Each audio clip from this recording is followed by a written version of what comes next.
Hello again, and in this video I'd like, if I may, to speak with you about exquisite listening. I did mention it in the last the video on quiet heads and trusting in the right thing happening at the right time, and also to talk, if I may, about pauses and about reflective language. So we'll say what those mean and add some more context so that we're a bit on the same page. It links in very much with the last video on quiet heads because, if you like, that's an essential part of exquisite listening. When our heads are busy, we can't listen well. And if we don't listen well, we're not going to really know where to go or what to do or how to facilitate or assist the coachee. So the quiet head bit is important. Exquisite listening means that we need the discipline to be able to let go of any tendency to rehearse something, maybe to be interpreting something in depth while they're still talking, because each time we skip out to rehearse, each time we skip out to analyse, we are not listening any longer. We've missed something, and the something that we're missing may be a lot more crucial, maybe a lot more interesting, maybe a lot more fruitful to the coachee if only we'd stayed listening. So we need that discipline to be able to say, hey, no, get on with it. Hey, no, get on with it. And as I mentioned the last time, maybe a little brain dump if really necessary, something really interesting. We think, well, okay, that could be fruitful, but maybe not now, maybe later. Big letters on a piece of paper on the pad, just pop it down. If it's readable, doesn't matter. It's a way of primarily of emptying the mind and being with that person so you can really listen.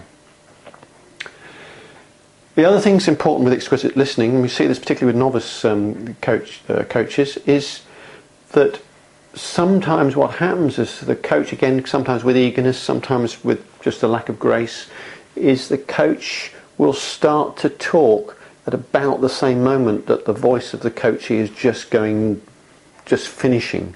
There's no gap, there's no space.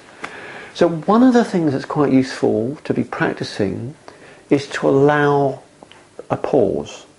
And in that pause, you don't have to sit there like an idiot, you're just a breath, so just a, okay, so, la la la, just leave a gap, so there's a breath, maybe an expression, but a look, just a tiny pause, doesn't have to be exaggerated, but just a little pause. That pause is also a place where the question may come up. Again, remember, we've got those safety questions we did in video 6. If something goes wrong, we don't know what's happening, we don't know where to go, we'll use one of those questions instead. So the pause is quite useful. Breathe in it, find something else to do in that little pause. Just maybe move slightly. That'll help the coachee focus on you and realise for a second that this is, a shift maybe in the style of questioning. Another thing apart from the pause which is quite useful to be thinking of is this whole area of reflective language. Now there are a few people, not many, but there are a few people who've said, oh, I don't like the idea of reflective language. You're copying the language, it's going to be difficult for the coachee, they're going to resist it, or somebody did it to me and it was awful, it was bad, I didn't like it, I just felt it was pretentious and artificial. People with that experience of reflective language haven't actually experienced it. They have experienced people who are clumsy and learning at it. Because reflective language, when it's used gracefully, when it's used artfully, is phenomenally useful, phenomenally powerful, and the coachee doesn't notice it at all.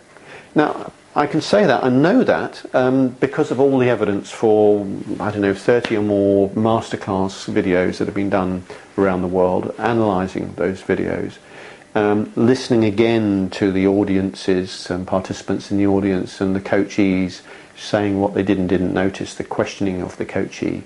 Did you notice that questioning that was being used when the coach said a phrase of yours and perhaps used it too, and sometimes 3 times in the same statement and question used by the coach. Yes, sometimes 2 or 3 times that same phrase, maybe 2 words linked together that was used by the coachee, picked up by the coach, in saying, okay, if I've heard you right, you said la la la.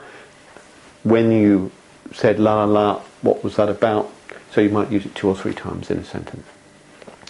Now, the reflective language, if the coach hears it at all, the coachee, sorry, hears it at all, one thing it does is say, well, okay, you're listening. You're not reinterpreting. You're not trying to be clever.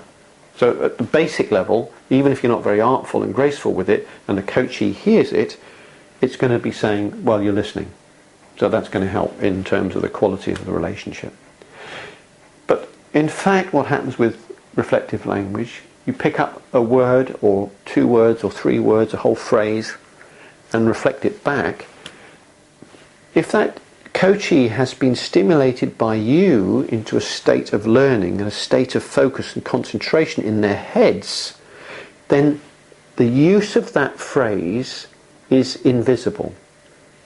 It's part of the structure of the brain, this synaptic opening, these pathways in the neural pathways in the brain, that if we have a phrase that comes out, a phrase can go back in again in the same tempo, in the same stress, comes in and doesn't necessarily have to be noticed. For sure, the coachee doesn't have to start thinking, to analysing and thinking, oh, what's the coach getting at? What do they mean? You know, what is that about? That doesn't have to happen. They can stay with their learning experience, and that state is likely to be much, much more useful to them than starting to wonder about the coach and the agenda of the coach and what the coach is getting at. So done well and done gracefully, reflective language is a marvellously useful way for maintaining what we call psychological states, and we'll say more about that in Series 2. Now, how do we get to that? We practice it. We just practice with an odd word here and there. So we pick up a word that seems to be important. It might be a value judgment. You know, I'm good at that, great. So when you're good or great at that, what does that do for you? Might be a coaching question, just picking up a word there. Might be a whole phrase. It's like being in a barrel. So when it's like being in a barrel, what is that being in a barrel like for you? Or say more about that being in a barrel. So you can pick up a whole phrase. Now, these phrases, and particularly the metaphors and symbolisms that are embedded in some of those phrases, like being in a barrel is a metaphor for a particular experience, are chosen subconsciously at an almost organic level by a coachee because it's significant for them. They didn't say it's like being in a dungeon. They didn't say it's like being in a ship. Didn't say it's like being in a cupboard. It has a very specific meaning for them.